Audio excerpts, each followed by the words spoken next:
Gambling is just as addictive and menacing as narcotics or illegal drugs, especially and if the games are accessed in the inconspicuous places of cyberspace where juveniles and minors can freely enter and engage.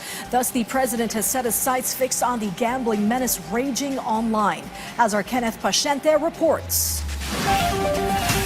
President Ferdinand R. Marcos Jr. is closely monitoring online gambling in the country. According to the palace, the president is aware of the potential harms that gambling can cause to individuals who became addicted to it. Thus, Malacanang is open to the possibility of imposing taxes on online gambling. Para naman po ito sa ikabubuti ng pamilyang Pilipino.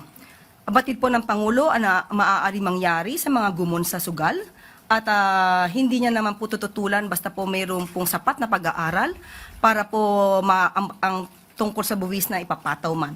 Pero paiigtingin pa po, maliban po dito sa mga online gaming sites na license o lehitimo naman, paiigtingin po lalo ang paglaban sa mga illegitimate o yung mga yung hindi tama o hindi rehistradong mga online gaming sites.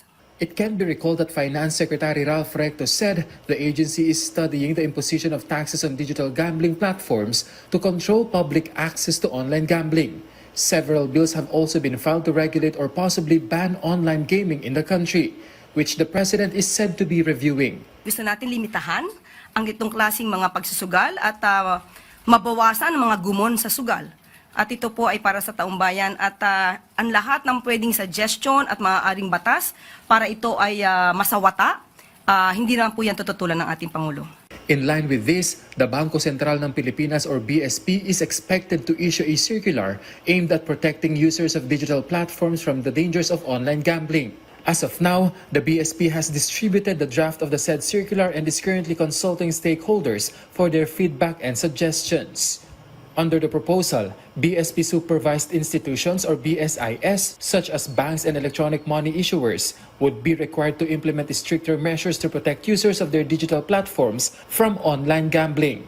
Among these measures is the imposition of limitations on user access to gaming sites or apps. Kenneth Paciente from the National TV Network for a new and better Philippines.